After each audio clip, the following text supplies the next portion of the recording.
तो last class में हमने पढ़ा था टाइप 2 रेजोनेंस, टाइप 3 रेजोनेंस और टाइप 4 रेजोनेंस। टाइप 5 रेजोनेंस आज हम पढ़ेंगे, टाइप 5 एंड टाइप 6 रेजोनेंस आज हम पढ़ेंगे। उसके बाद हम रेजोनेंस स्ट्रक्चर का टाइप्स पढ़ेंगे, कितने टाइप के रेजोनेंस स्ट्रक्चर होते हैं। तो चलिए शुरू करते हैं।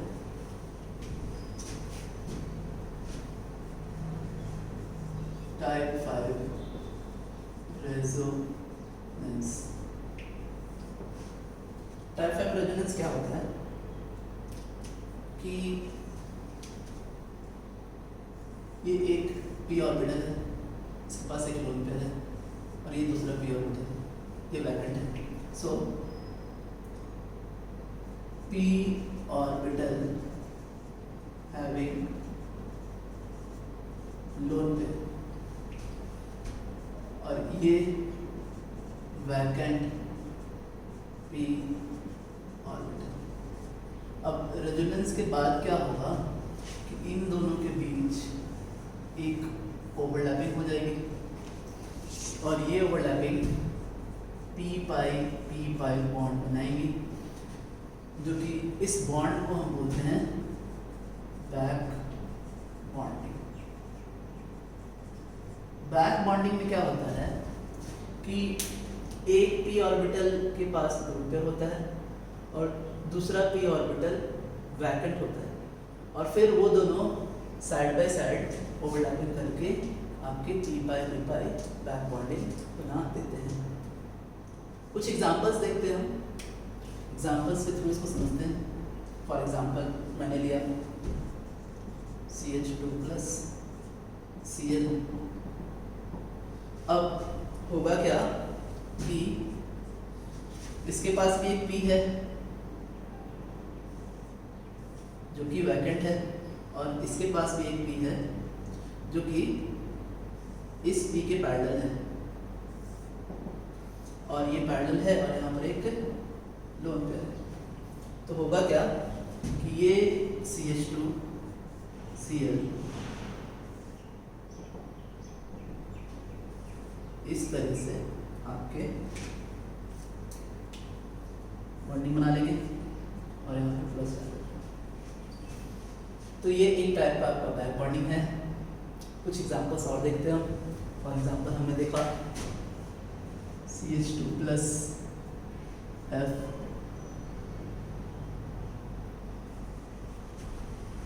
CH2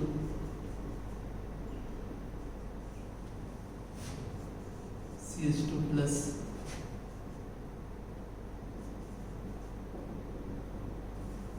ये हुआ आपका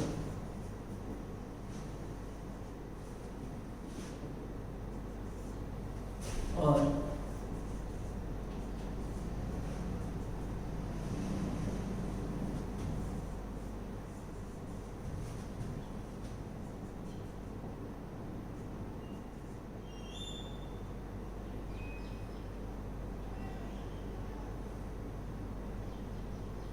इस तरह से अगर हम फाइंड आउट करें कि किन में कौन कौन सा ओवरलैपिंग है, तो यहाँ पर जो ओवरलैपिंग है ये ओवरलैपिंग है 2p पाई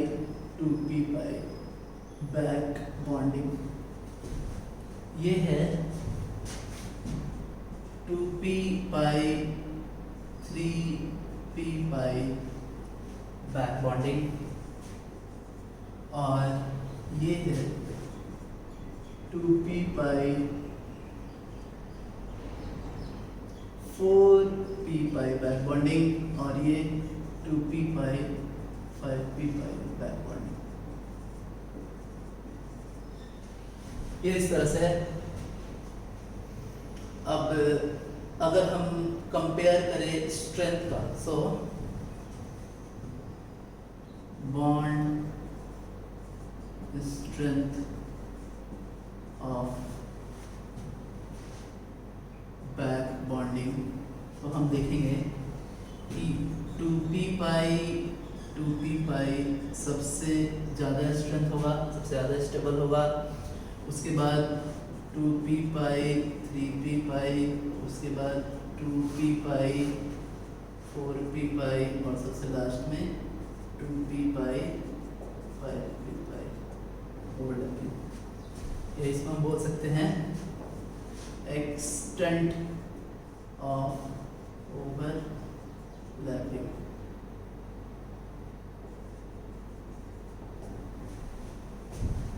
आप इसको देख लें, एग्जाम्पल कुछ इस तरह से है, और भी एग्जाम्पल हम देख सकते हैं। देखिए क्या है,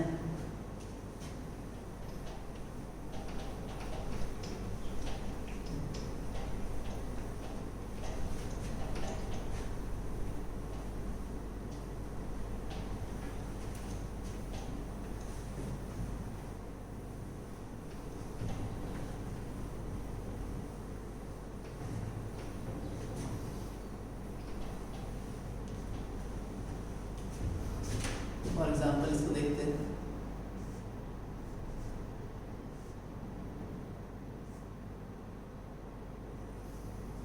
ये देखिए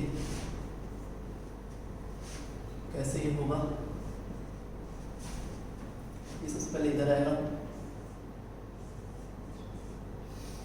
यहाँ डबल बॉन्ड हो जाएगा, यहाँ प्लस होगा, ये दो लोन पेयर है। अब इस लोन पेयर को हमें इधर भेज देना है, तो इस तरह से ये डिलोबलाइज्ड डबल बॉन्ड, यहाँ एक लोन पेयर बचेगा। अगर आपको याद हो मेरा फॉर्मल चार्ज वाला क्लास, उसमें मैंने बताया कि ऑक्सीजन के 3 बॉन्ड पेयर एक लोन पेयर के साथ यहाँ पर पॉजिटिव चार्ज हो जाता है। इसको देखते हैं, नेक्स्ट एग्जांपल देखते हैं। ये ऐसा है, यहाँ पे 2 लोन पेयर है इसके पास। अब क्या होगा, ये देखिए यहाँ डबल बॉन्ड आ जाएगा और इसके ऊपर प्लस हो जाएगा। नेक्स्ट इसको भी देख सकते हैं हम, एक लोन पेयर है इसके पास बैक बॉन्डिंग के थ्रू,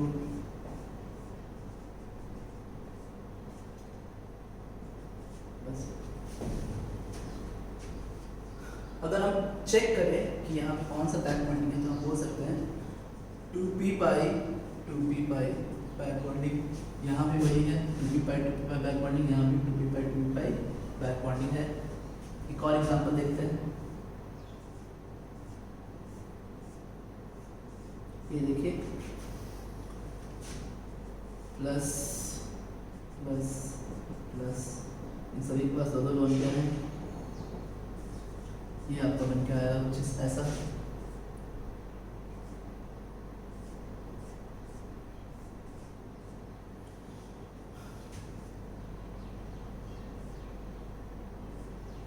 और इन सभी बन जाएगा प्लस प्लस प्लस, एक एक लोन पेयर बचे रहेंगे। ये है आपका। तो ये कुछ एग्जांपल्स थे आपके टाइप 5 रेजोनेंस के। टाइप 5 रेजोनेंस एक्चुअली क्या होता है, एक्चुअली p पाई बैक बॉन्डिंग होता है। नेक्स्ट टाइप ऑफ रेजोनेंस हम देखेंगे। Next type of resonance type 6 resonance. ये टाइप 6 रेजोनेंस क्या होता है, देखिए क्या है ये टाइप 6 रेजोनेंस। एक p ऑर्बिटल होता है, साथ में एक d ऑर्बिटल होता है। इस p ऑर्बिटल के पास इलेक्ट्रॉन है और हम लिख सकते हैं p orbital having lone pair, और ये वैकेंट d ऑर्बिटल।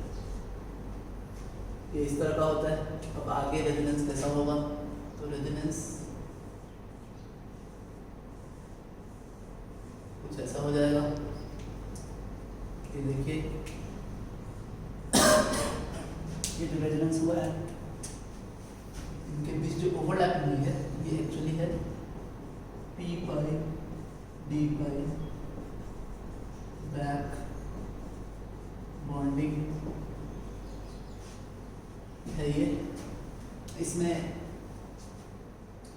पी के पास नॉन पेयर होता है और डी जो है वो खाली होता है, दोनों ओवरलैप कर जाते हैं और पी पाई डी पाई ओवरलैपिंग होती है। ऐसे बॉन्डिंग में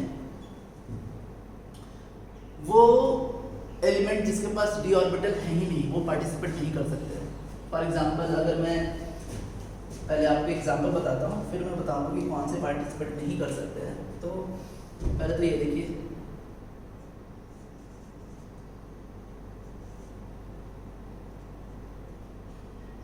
ये इस तरह के हैं। अब क्या हुआ, ये लोन पेयर इधर कन्वर्ट हुआ, तो ये कन्वर्ट होकर के बना आपका CH2 डबल बॉन्ड Cl। अब ये जो ओवरलैपिंग भी है जिसकी वजह से पाई बना है, ये पाई एक्चुअली बना है पी पाई डी पाई बैक बॉन्डिंग, जिसमें हमें दिख क्या रहा है कि ये 2p पाई है और ये 3d पाई है। अब अगर यही चीज हम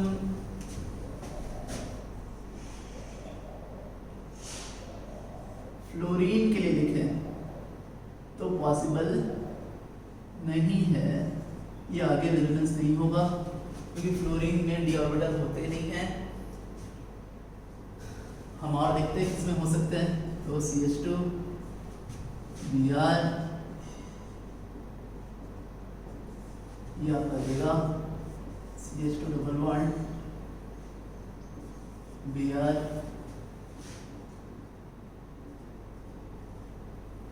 और इसके ऊपर माइनस आ जाएगा,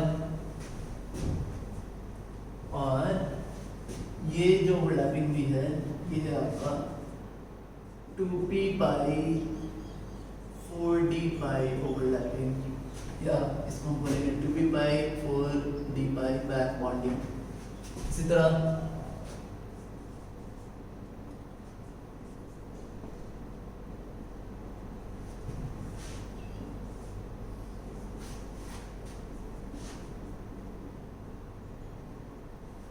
ये है 2p पाई 5d पाई बैक बॉन्डिंग। अब होता क्या है, जैसे जैसे साइज बढ़ता है डी का, तो पहले तो हम कंपेयर करें कि p पाई ओवरलैपिंग और p पाई d पाई ओवरलैपिंग, इन दोनों में इफेक्टिव ओवरलैपिंग तो p पाई का होगा। p पाई वाला मैंने आपको पहले भी बताया है, उनमें p पाई में कैसे हम कंपेयर करते हैं। अब p पाई d पाई में हम कंपैरिजन देखेंगे।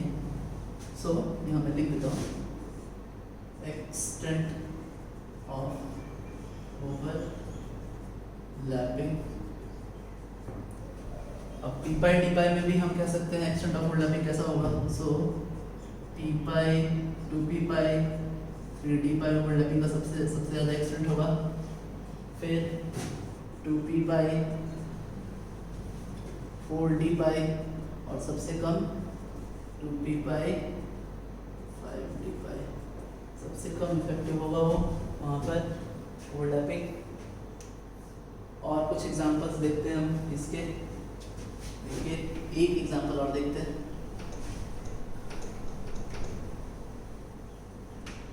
ये कुछ ऐसा है,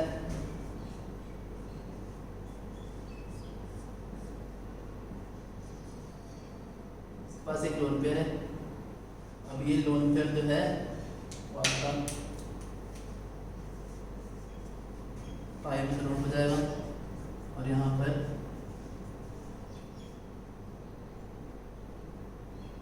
और ये आपका यहाँ पर माइनस प्लस, ये जो ओवरलैपिंग हुई है ये ओवरलैपिंग एक्चुअली 2p पाई 3d पाई ओवरलैपिंग। तो ये हमारा जो 6 टाइप ऑफ रेजोनेंस आज कंप्लीट हो चुका है। आगे हम पढ़ेंगे types of resonance structure, types of resonance structure कितने तरह के होते हैं, और फिर उसमें हमें कुछ चीज़ें पता होनी चाहिए। कभी कभी जो टाइप्स ऑफ रेजोनेंस स्ट्रक्चर है उस पर भी सवाल आते हैं, तो तो आगे देखते हैं, देखिए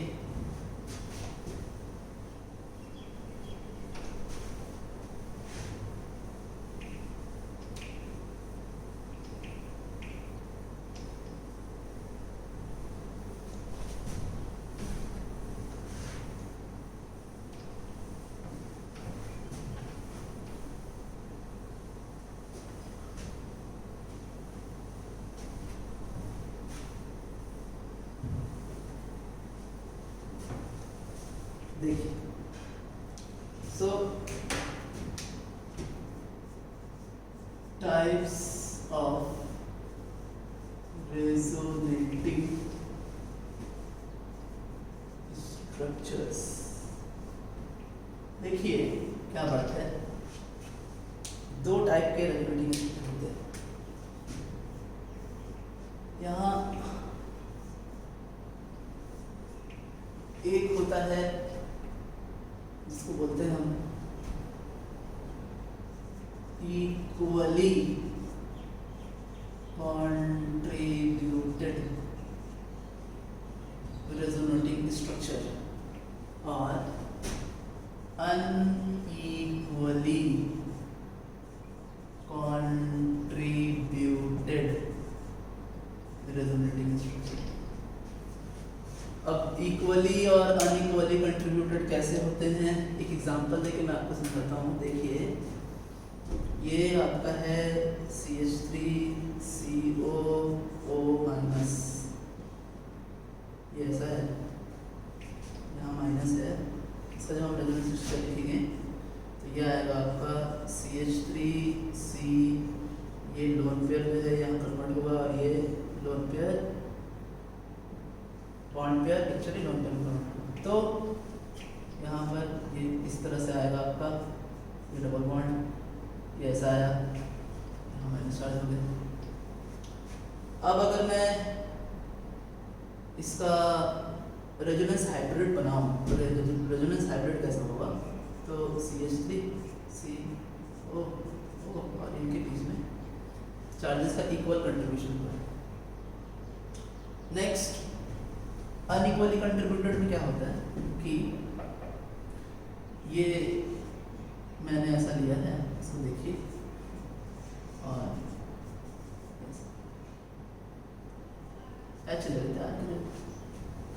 अब ये लोन पेयर यहाँ कन्वर्ट होगा पाई में और ये पाई कन्वर्ट होगा लोन पेयर में।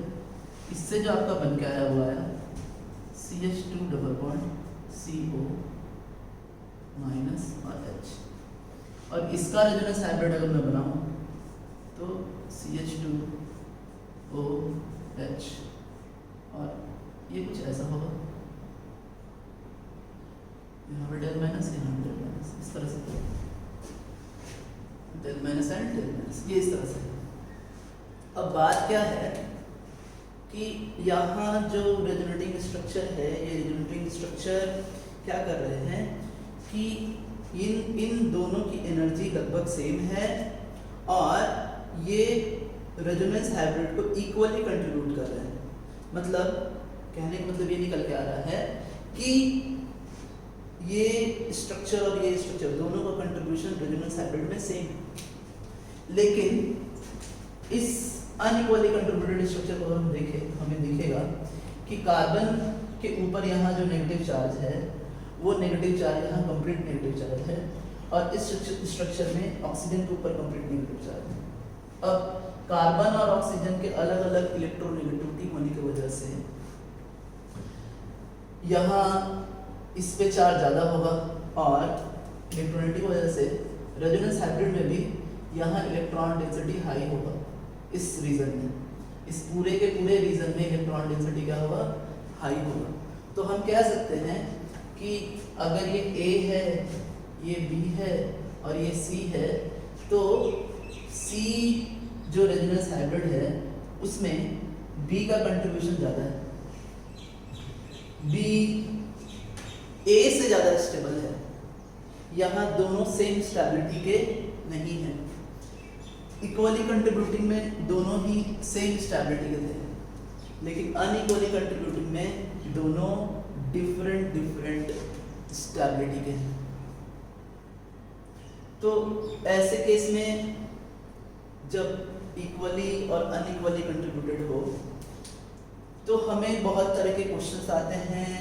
जैसे आपसे पूछेगा कि कौन से ज़्यादा स्टेबल हैं, कौन बॉन्ड ऑर्डर क्या है, हाइड्रोजनेशन एनर्जी क्या होगा, ये सब पर्टिकुलर टाइप के क्वेश्चन आते हैं, बहुत ही इंपॉर्टेंट क्वेश्चन होते हैं। तो पहले तो हम रेजोनेंस एनर्जी निकालने को सीखें। इसमें मैंने आपको लास्ट क्लास में मैंने आपको बताया था कि कैसे हम रेजोनेंस हाइब्रिड मतलब रेजोनेंस एनर्जी हम निकालते हैं इक्वली कंट्रीब्यूटिंग में। जब अनइक्वली कंट्रीब्यूटिंग हो तो उसका हम रेजोनेंस एनर्जी कैसे निकालेंगे। तो दोनों एक बार फिर से मैं आपको दिखाता हूँ दोनों में क्या अंतर है, equally contributing and non equally contributing.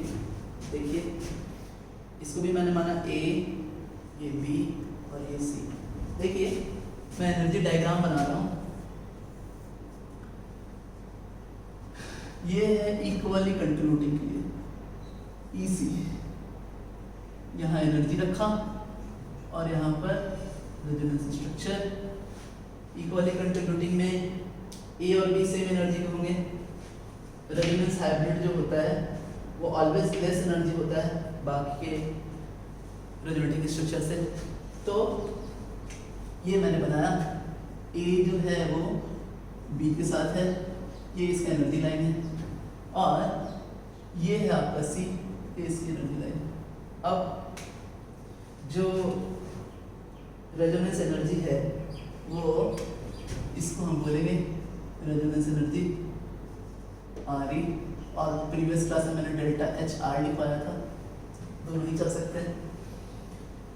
अब इक्वली कंट्रीब्यूटिंग के लिए कैसे निकालेंगे, क्योंकि ए की अलग एनर्जी है, बी की अलग एनर्जी है और सी की अलग एनर्जी है। उस केस में हम कैसे रेजोनेंस एनर्जी निकालते हैं, तो वहाँ तरीका क्या है, देखिए कि ये देखिए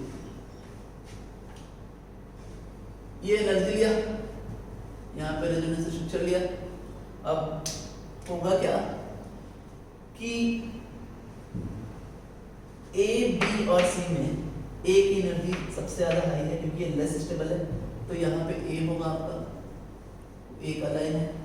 उसके बाद बी उससे थोड़ा ज़्यादा स्टेबल है इसलिए बी की एनर्जी थोड़ी कम हो जाएगी, और सी सबसे ज़्यादा स्टेबल है तो ये सी की एनर्जी होगी। अब हम करते क्या हैं कि रेजोनेंस हाइब्रिड से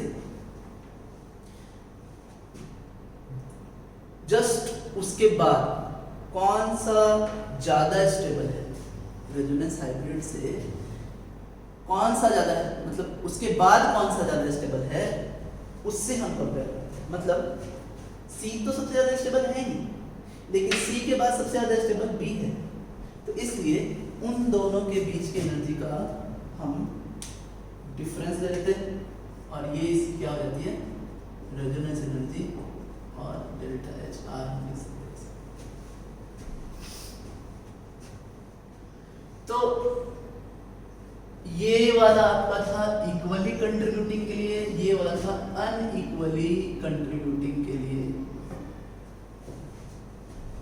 और इक्वली कंट्रीब्यूटिंग और अनइक्वली कंट्रीब्यूटिंग में आपको ये बात दिख रही है कि जो रेजोनेटिंग स्ट्रक्चर होते हैं उनकी एनर्जी सेम होती है, लेकिन अनइक्वली में एनर्जी डिफरेंट होती है। एनर्जी के डिफरेंट होने से स्टेबिलिटी भी डिफरेंट हो सकती है।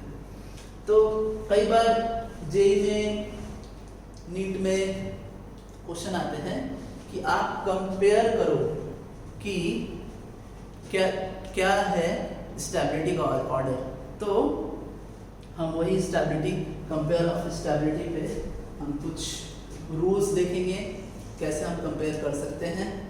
तो देखते हैं, आगे चलते हैं। देखिए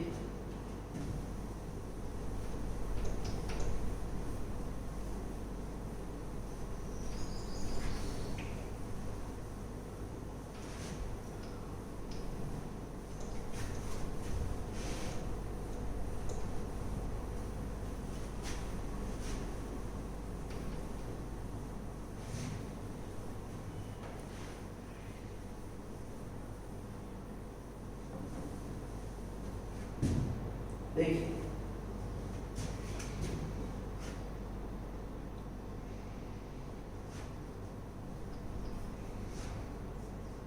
compare of stability of resonance structure।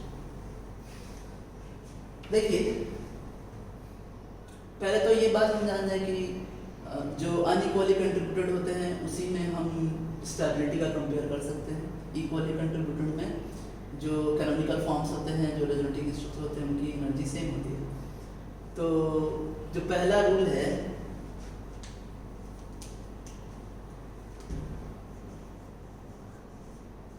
First, तो हम क्या करते हैं, हम देखते हैं एक्चुअली जब कभी भी बॉन्डिंग होता है तो बॉन्डिंग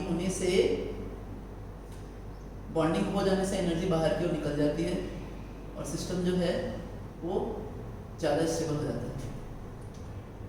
तो जितना ज़्यादा बॉन्ड होंगे किसी रेजोनेटिंग स्ट्रक्चर में, जितने ज़्यादा बॉन्ड होंगे तो उतनी ही ज़्यादा एनर्जी रिलीज हुई होगी और इसीलिए उसकी स्टेबिलिटी ज़्यादा हो गई होगी।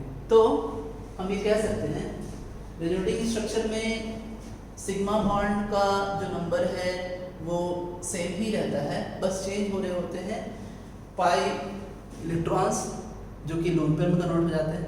तो जितना ज़्यादा पाई इलेक्ट्रॉन होगा यानी number of pi bonds increases then stability increases। तो ये है आपका, इसका कुछ हम एग्जाम्पल देखते हैं। देखिए एग्जाम्पल देखते हैं हम, क्या है एग्जाम्पल। देखिए एग्जाम्पल है, मैंने ये एक ऐसा स्ट्रक्चर बनाया है और ये है आपका, इसका रेजोनेटिंग स्ट्रक्चर जब मैं बनाऊं तो आपको देखिएगा, देखिए क्या होगा।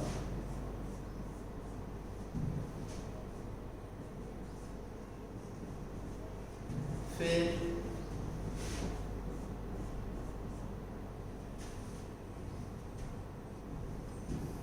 ये यहाँ आ जाएगा और ये आपके यहाँ पर माइनस आ जाएगा।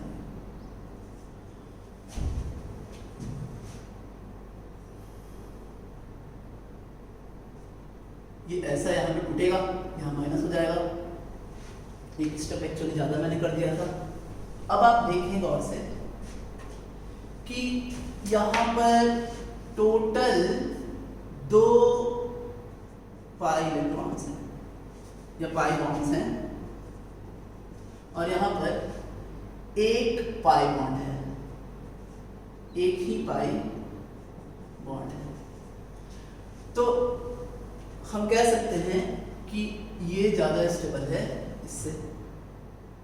नेक्स्ट अगर देखा जाए तो कुछ ऐसा हम देख सकते हैं। ये देखिए, ये देखिए,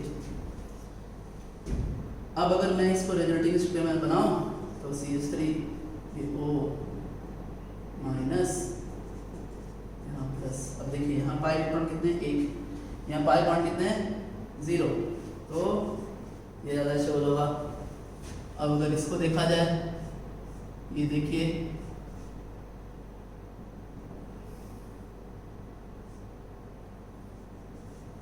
इसको देखिए, यहाँ क्या हो रहा है, इसका एक स्ट्रक्चर कुछ ऐसा आएगा, यहाँ प्लस हो जाएगा। आप देख सकते हैं कि यहाँ पर जो पाई इलेक्ट्रॉन्स हैं वो 1 हैं और यहाँ पाई इलेक्ट्रॉन्स कितने हैं, 2 हैं, इसलिए ये ज़्यादा स्टेबल होगा। इसको ऐसा भी देख सकते हैं हम। ये एग्जांपल देखिए,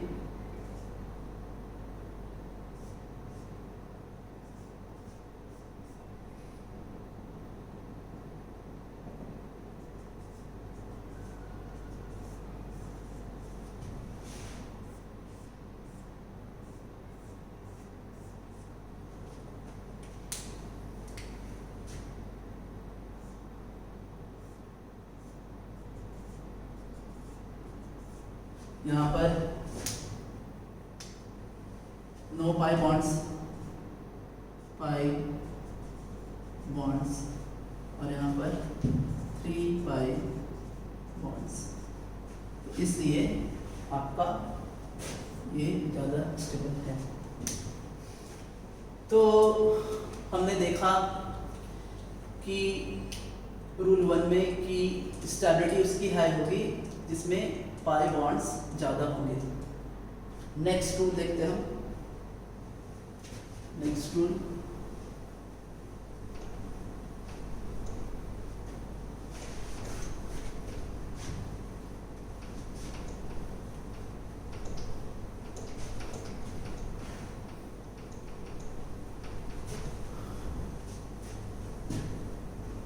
रूल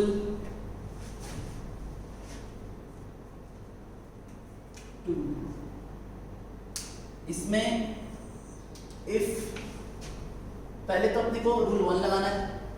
अगर रूल 1 फेल हो गया तो हम रूल 2 लगाते हैं। If number of pi bond same, if number of pi bond same, then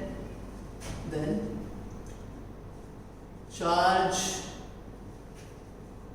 separation increases, stability decreases। Charge separation क्या होता है? देखिए, मैंने पहले भी आपको बताया है कि चार्जेस जो हैं वो इंटेंस नहीं होने चाहिए, चार्जेस स्प्रेड होने चाहिए।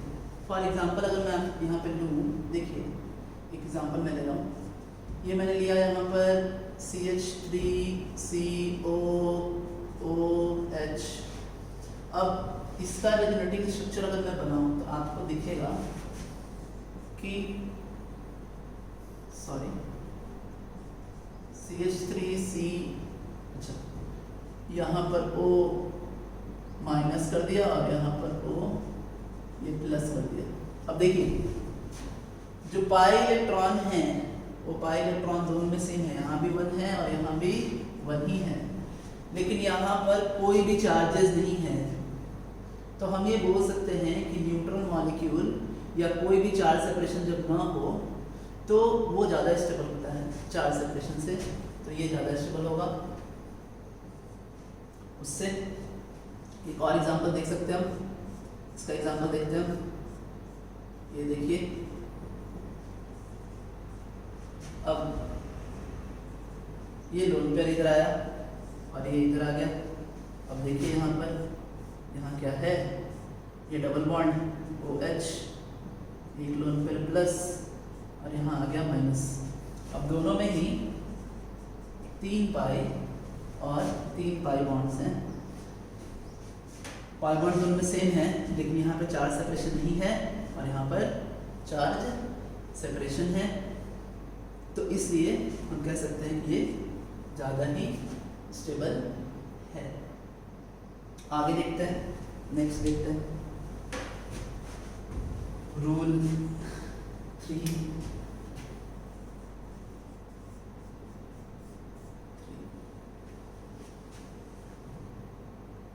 ये पहला रूल पहले हम लगाते हैं, फिर दूसरा रूल लगाते हैं, दूसरा रूल फेल करता है तो तीसरा रूल हम लगाएंगे, जिसमें number of atom having octet complete have greater stability। तो देखते हैं, एक एग्जांपल लेते हैं हमने लिया कुछ ऐसा। ये देखिए BH2 CH double bond Cl। अब देखिए ये जो B है, बोरॉन है, इसके पास एक वैकेंट ऑर्बिटल p ऑर्बिटल होता है, उसका ऑक्टेट कंप्लीट नहीं है। अच्छा, यहाँ अगर इसको भी देखें तो ये ऑक्टेट एक्सीड कर रहा है। अब अगर ये इधर ट्रांसफर हो जाए तो जो रेजोनेटिंग स्ट्रक्चर आएगा वो आएगा ये आएगा आपका BH2 डबल बॉन्ड CHCl। अब आप देखिए सभी का ऑक्टेट कंप्लीट है, इस पे एक नेगेटिव चार्ज आ गया है और इस तरह से ये अगर A है, ये अगर B है, सो B is more stable then A। हम ऐसा भी एक एग्जांपल दे सकते हैं, इसको देखिए।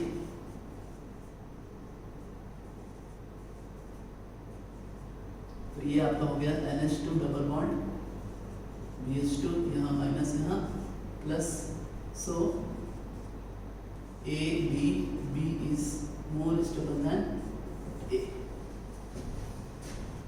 तो ये रूल 3 था। आगे चलते हैं हम रूल 4 पे। क्या है रूल 4? देखिए रूल 4 में क्या होता है, जब कभी भी हम रेजोनेटिंग स्ट्रक्चर बनाते हैं तो जो नेगेटिव चार्ज है वो negative charge more electronegative element पे ज़्यादा स्टेबल होता है। फॉर एग्जांपल देखिए rule 4, negative charge is stable at more electronegative atom and vice versa, और positive charge more electropositive atom पर आपका स्टेबल हम मानेंगे। फॉर एग्जांपल एक एग्जांपल देखते हैं हम। ये देखिए यहाँ माइनस दिया हमने, ये देखिए इसको, इस केस में जो दूसरा रेजोनेटिंग स्ट्रक्चर बनेगा वो आएगा CH2 डबल बॉन्ड, इसको यहाँ ट्रांसफर कर दें और ये ऊपर की ओर चला जाएगा और यहाँ CH हो जाएगा। यहाँ क्या है माइनस। तो अब आपको दिखेगा कि पहले जो चार्जेस थे वो चार्जेस कार्बन पर थे, नेगेटिव चार्ज ऑन कार्बन, और यहाँ नेगेटिव चार्ज ऑन ऑक्सीजन। तो ऑक्सीजन जो है वो ज़्यादा इलेक्ट्रोनेगेटिव है, तो इसलिए हम कह सकते हैं कि अगर ये A है, ये B है, तो A is less stable then B। और भी एग्जांपल हम देख सकते हैं, देखिए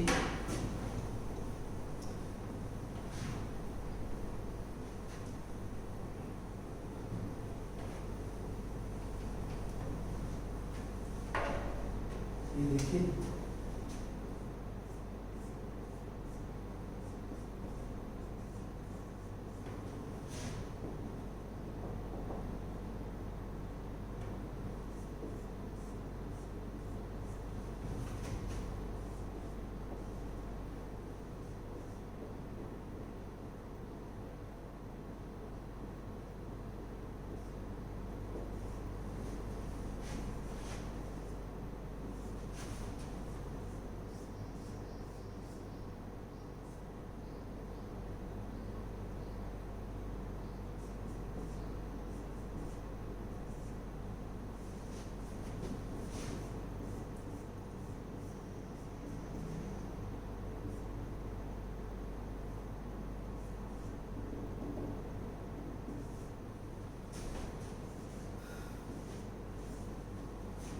तो ये कुछ आपके एग्जांपल्स थे।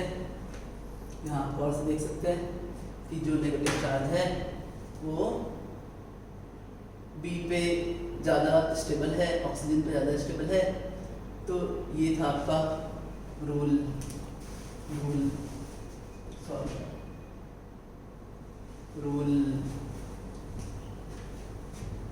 4। अब एक और रूल हम देखते हैं, रूल 5 देखते हैं।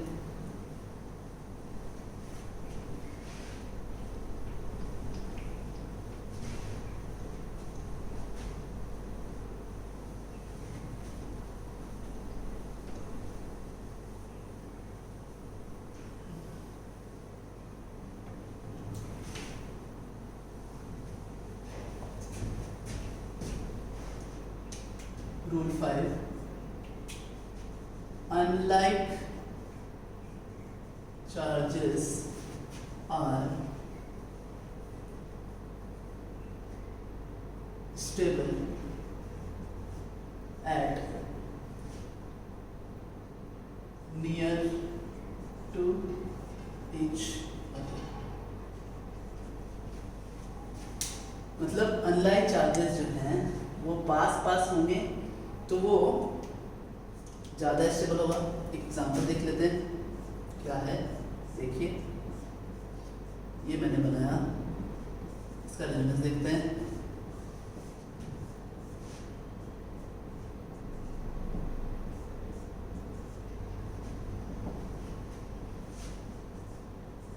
फिर आगे रेजोनेंस बनाते हैं। ये इसका देखिए,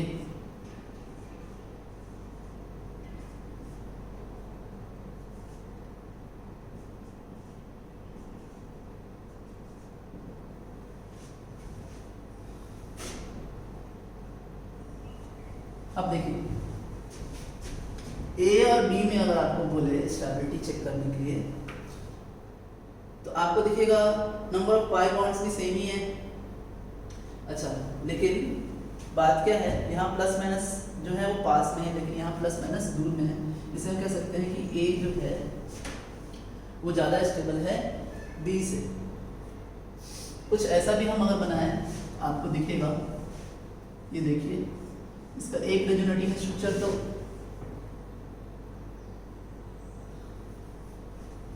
यहाँ बनाता हूँ मैं, एक रेजोनेटिंग स्ट्रक्चर तो यहाँ माइनस ये प्लस होगा, दूसरा जो रेजोनेटिंग स्ट्रक्चर होगा वो कुछ ऐसा होगा।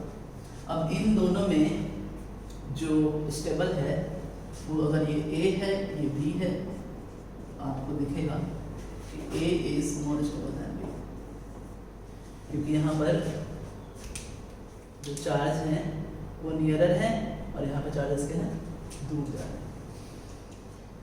तो आज की क्लास में हमने टाइप्स ऑफ रेजोनेंस को कंप्लीट किया। आज हमने टाइप 5 और टाइप 6 रेजोनेंस देखा। फिर हमने रेजोनेंस के स्टेबिलिटी को कंपेयर किया।